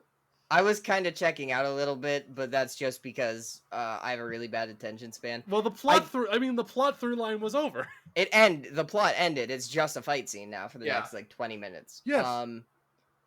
And I think watching Mothra fight Godzilla is really interesting because Mothra doesn't really have any particular fighting capabilities. She can't punch, she can't kick. Later on we'll see her like shoot poison scales or something, I believe, but Yes. for now she does not do that. Really, the only thing she does in this movie is buzz around Godzilla's head and pester the shit out of him. For the most part, with one wonderful exception. Yeah. She just kind of bugs him. And that's really good. Yes. And then a few minutes into their fighting, which is not really a fighting, we spend a few minutes watching just like shots back and forth between the two monsters, and it's really funny and also really boring. And then Mothra does move in and picks up Godzilla by the tail. Grabs him with her tiny little bug legs and drags him around by the tail. Yes. It's so good. It's very funny. Mothra also uses sort of her wings to generate a bunch of winds to knock Godzilla around. How powerful do these winds have to be to like disturb Godzilla? Wikizilla says hurricane force, which is not conveyed. Not visually. Correct. Yeah, I mean it's not visually conveyed, even if it is correct. There are a couple of scenes where we just sort of see Mothra hovering over Godzilla, who has fallen over, fluttering up and down, and he's like struggling, and it just kind of looks like he has really bad allergies. Confusing, but the two of them go back and forth. Mothra actually brings out the poisonous scales, which are kind of hard to visually tell what they are, but it's what they are. They are poisonous scales. Some sources you will find say poisonous powder, but the poisonous scales is what we sort of have as a through line through a lot of other Mothra films, so I'm just going to apply it to here. To which Godzilla is not particularly happy, obviously. He sort of just kind of spews the atomic breath everywhere. Which is kind of his default reaction. Yes. Like, in the first film, it was like this terrifying, like, destructive force. Yeah. In the later films, he just kind of throws that shit around, like, whatever. Yes. If he doesn't know what to do, if he, like, can't get close enough to, like, physically kick the guy, he'll just fucking, like, atomic breath wherever he possibly can. Yeah. But, he does land one hit on Mothra, which gives her a significant injury to one of her wings, which is, of course, the plot device that we need more than it is actually anything that makes sense. She knocks Godzilla off of the cliff that they are on, and she flies over to her egg, which she tucks under her wing, where she then proceeds to die, which was, foretold, but obviously being injured didn't really help things much there. Godzilla sort of gives up and walks away from it. The Shobi gene reassure our protagonist that Mothra will be fine because she's going to live again through the egg, and they start singing a different prayer song. This one isn't actually as famous because it doesn't come up in as many films as the other one. So at this point in the film, we actually go to just Godzilla, who has been defeated in terms of destroying the egg, but he's still here. And so now the military moves in. Yes. To do the same thing that they do every time. Yeah, which is electricity. They do the first fucking film. They do the thing where they surround him with the high voltage electrical towers, and they do the same thing this time, and it doesn't work. To be fair, It is very silly that they do the exact same, that the trope is that they do the exact same thing every fucking time. Okay, sure. But my thing with with this, at least with this era of films, is that I kind of view them as like a floating timeline, I guess. Like in my mind, unless a film is explicitly a sequel to a previous one, it's its own thing. In like Yes. it's like compartmentalized in its Yeah. own little like mini canon. Yes, except of course, now with the exception of all of them have Godzilla 1954 as canon. So that means Right. they are still trying the same thing again. The JSDF just has not established like a consistent anti-kaiju doctrine, and I've Well, they've established a very consistent doctrine. They do the exact same thing every fucking time. They just need a new a doctrine. good Yes. doctrine. Yeah. They need one that actually works. Yes. No, that is fairly important. So they try to electrocute him again. It doesn't work. Godzilla uses the atomic breath and melts the electrical towers. Again, the high voltage towers. Again. Godzilla goes on and just destroys the entire village of Shizunora. They have a shot where Godzilla rises over the hill and like the villagers are running away. Just like the You first know, movie. just Nyah, just nyah, like nyah. the first movie. And I think they even have like a puppet for the facial movements like they did in the first couple films. I believe so, yeah. The Shobijin and also the Infant Islanders, as who we see at this point, are working sort of in parallel because they can sense it or whatever. Conclude their sort of prayer sequence in order to help the egg to hatch, which it does. At which point, we see two Mothra larvae that come out of there, and this is the first time we see Mothra larvae. They got the RGB egg They do, before it hatches. They got the gamer egg, yes, and then the larva hatch. And these are the motorcycles. yeah. These are the worm-like creatures that represent the larva of Mothra, and they're controlled. They are controlled by motorcycles, which I apparently didn't realize. They're probably not motorcycles. They just have motorcycle engines in them because That's it's a small engine. Okay, And but that's not less as fun. funny. Yes, we find out that Godzilla is heading towards another Pacific island, Iwa Island. I Oh believe is yeah, the name. I can fucking see it. I have a shot pulled up right here where they have like treads under them. Shit. You'll have to send that to us Yeah. afterwards. Yeah, Godzilla is heading for another Pacific island, Iwa Island, which I believe is traditionally uninhabited, but there's a school teacher at a class there on this day. I don't really know if we ever find out the reason for that, other than they're on a field trip. They, being our trio and our protagonist trio in this case, have to go to sort of warn them and alert the authorities so they can do a search and rescue mission. However, of course, the Mothra larva coming into existence mean that there is now somebody who can actually oppose Mothra again. Which is incredibly funny because they're just little guys. Yes. They're little tiny baby like larvae. Yes. And these are the ones that are gonna bring down Godzilla. And they go to Iwa Island as well. They follow Godzilla there, where the fact that they are small means they can avoid the Godzilla atomic breath because they can dodge with more agility, and there's a lot more rocks on this particular island. The search and rescue party shows up, and we can remove the children from the island, which they do safely. So it sort of becomes the case that there are no humans left in danger at this point. So now they could just go ham on fucking up Godzilla's shit. Yes. Which Which is how they they should do. resolve it every time, really. Well, He yeah. chomps down on the one chomps down on Godzilla's tail. And swings gets- him around. It gets flung around a little. It's really funny for no reason. After that, the Mothra larvae eventually decide on bringing their powers together and spraying him with a sort of webbing, Spider-Man style almost, in order to encase him. I had a note on this. I mentioned it at the very top of the show. This webbing. I don't know how this sort of effect is usually achieved in films. This is a fairly typical way to do this sort of visual, but I don't know how they do it usually on a technical level. On this film, they used watered down rubber cement Yes. and sprayed it out of an airbrush out of the larva's mouths. Yes. And it's notable because, of course, a mixture of studio lights meant that it's still hardened, or a mixture of studio lights and general heat meant that it's still hardened onto the suit. So it turned into lips. Ew. Yes. Ugh, I hate that. Yes.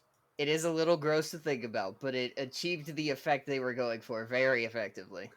It did. I mean, it looks like spider webbing in a sense. The sort of Not when they're shooting it, but when it's Well, on yes. Godzilla. It looks like the sort of cartoonish spider webbing that you would expect. It's just interesting that it is in, or that you're seeing it in a sort of practical effect here, because you don't necessarily see that all that often. Right. It's just making a mess of the set and all the costumes. I believe I read that it took a very long time to get all of that off.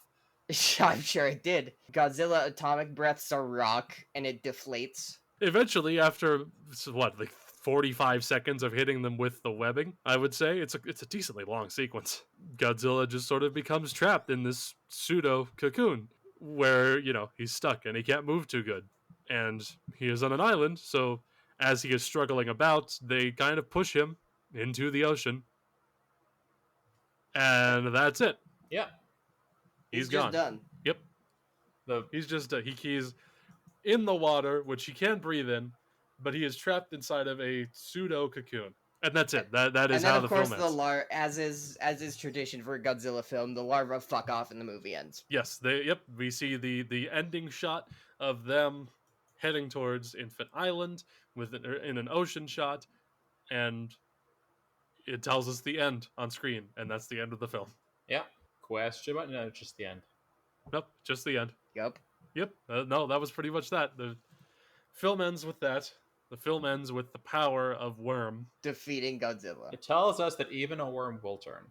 And tells us, and of course, the Shelby Gene and our protagonists at the end of the day confirm that yes, they would still love Mothra if she were a worm. So true. And that's the end of the film. And with that, we have a scale on this podcast. The scale. And I'm glad I wrote it down. We have the scale, which has been thoroughly documented in a very clever looking Google sheet, thankfully. I'm going to say at the top of this that I don't think the math checks out, but it is what it is. Don't think about it too much. The numbers don't actually matter, or whatever. But basically, each host gives the film 2 scores out of 10. One for the monster action, one for the human drama. The monster action is weighted heavier than the human drama. The 2 scores are averaged together to get a final total. The 3 final totals are added together for a final total out of a maximum 45. So the highest a film can get per host is 15, and the most it can get total is 45 points. Yes, this is correct. Would anybody like to start? Would either of you like to start? Because it's been a minute. I am messing with the spreadsheet in real time, but I can say as I'm doing that, I thought this was a good film overall, especially in comparison to the last one. I think that despite the fact that the fight doesn't come until towards the end, I think the pacing's still really good and it builds up to it quite well, as opposed to dragging for literally the entire runtime like the last film did. The characters are compelling, they're well written. The whole thing is very goofy and very fun. I don't know where I heard it, but I had gotten it in my head somewhere that this was one of the serious ones. I don't know if maybe I was thinking of Mothra 61. I mean, it kind of is. It's kind of serious. The anti-consumerism and the environmentalism is all there, and the anti-nuclear warhead politics. It's all there. It's just in a different format than usual. Yeah, it's not like it has serious messaging, but it's not presented in a serious way. Yes. I wasn't expecting this film to be so anti-capitalist. It's not anti-capitalist, it's anti-consumerist, but it's funnier to say it's anti-capitalist. I mean, in a sense, the problem is, of course, that anti-consumerism, the logical endpoint of anti-consumerism, is anti-capitalism.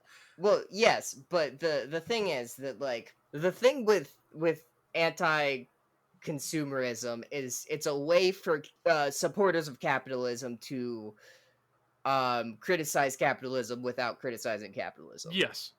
It pawns off responsibility onto a population that is ultimately existing within the context of that which came before it. Yes. I will say I do think this movie is broadly pretty institutionally cynical across the board about religion, about business, about government, just in general. It's like all of these people are kind of out for their own benefit, and it's good. They're just not gonna do right when the chips are down. No, I would agree with that. I would agree with that on the merits. And like we said earlier, it's very straightforward in its anti-capitalism. It's not like I feel like if you had a movie coming out like this today, especially in America, it would be like bad guys, the capitalists would have some underhanded like plot to like make them more like outwardly villains without putting the blame as directly on capitalism. But that's not the case in this film. It's very, very straightforwardly about guys who are just being capitalists, and that is the villainy in and of itself. Mhm. Yeah, no, I agree with that. I mean, I have more thoughts on the film as a whole. I think the message is pretty solid. I certainly think it's more solid than the last two films. Yeah. Well, the last film and the one before that didn't have messages to my memory. I think King Kong kind of had like I think it had a greater like anti-consumerist theme, honestly, in the sense that it was ultimately a firm that was trying to use him to advertise. Sure, but that sort of comes back to the thing about there being an underhanded motive that makes them unsympathetic as capitalists and not just, they're unsympathetic because they're capitalists. Yeah.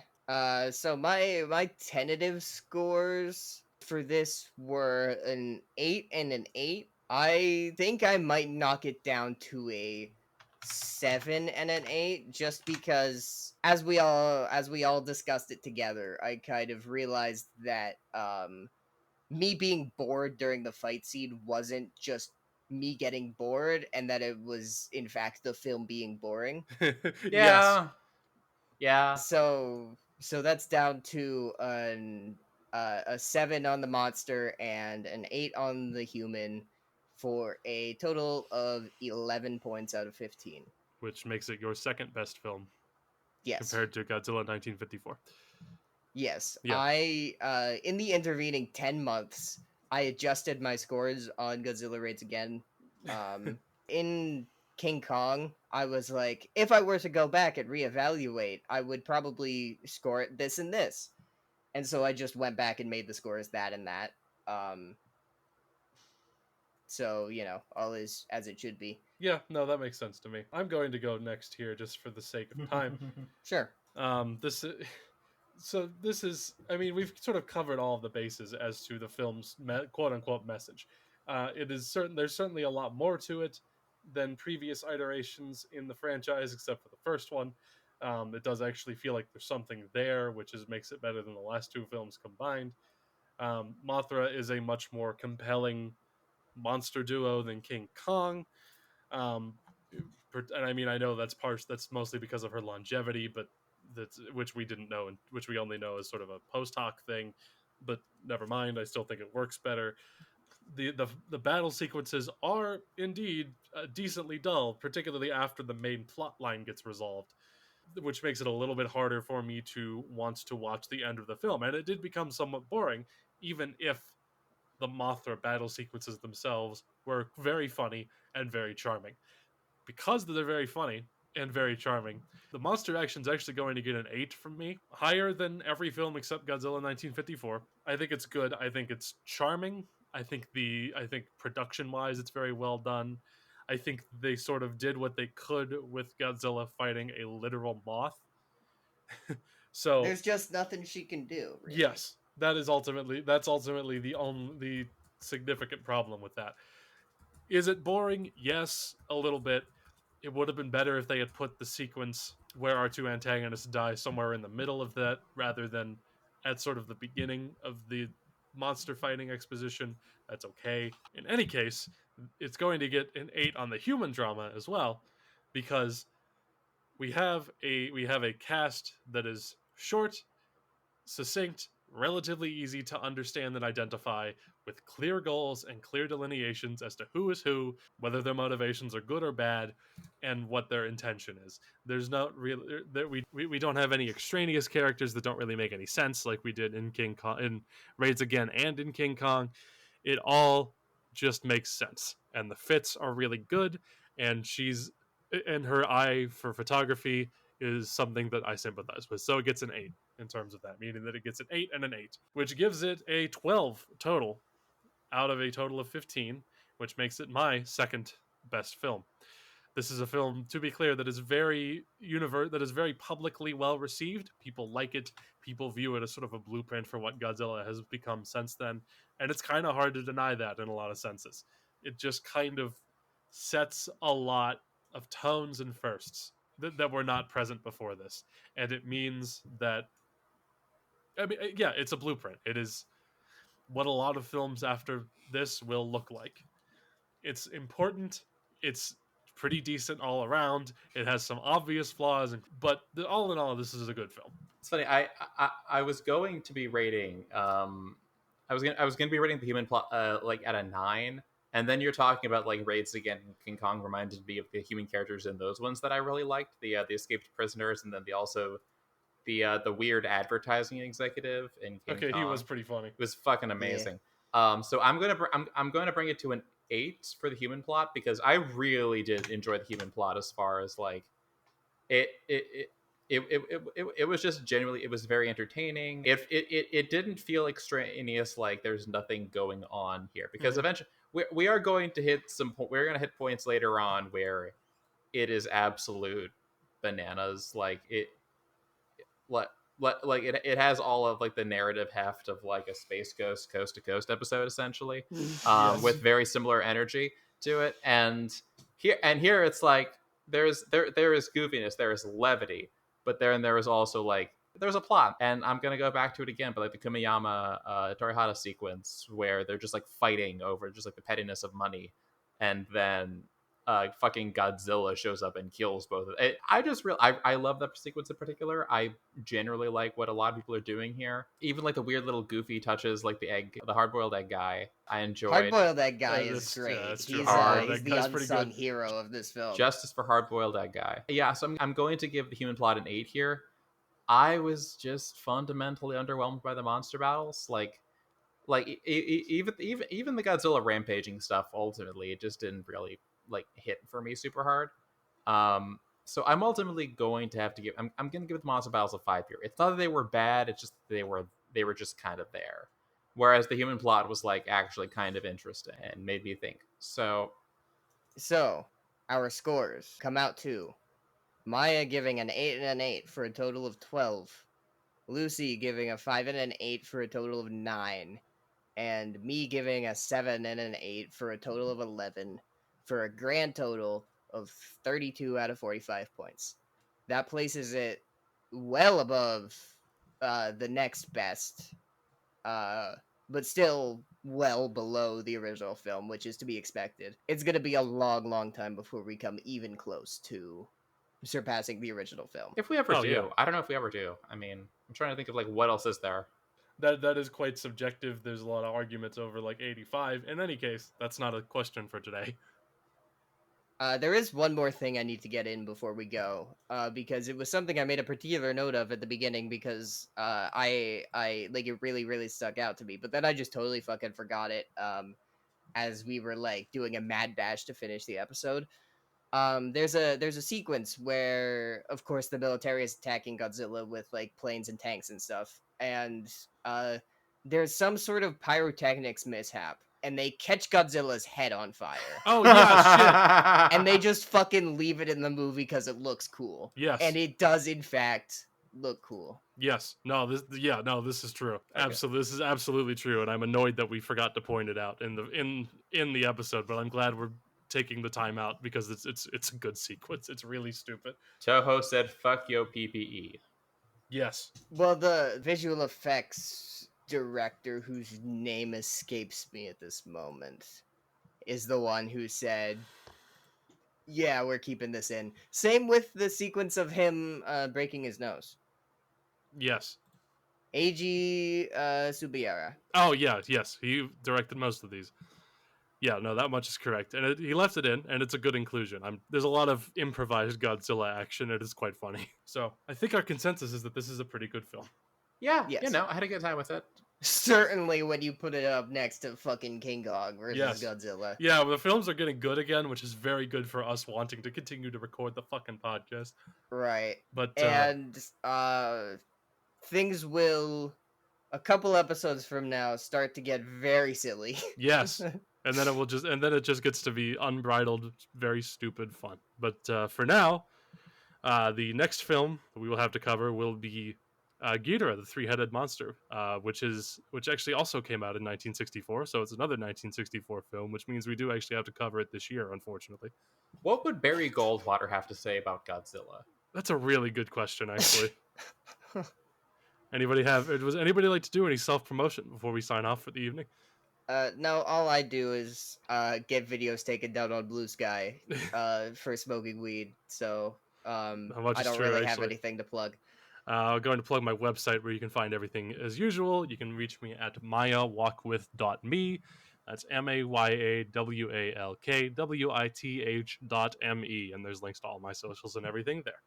I guess we have like Letterboxd or whatever. That's kind of relevant to the show. I guess I should link my letterbox to my website. Why haven't I done that?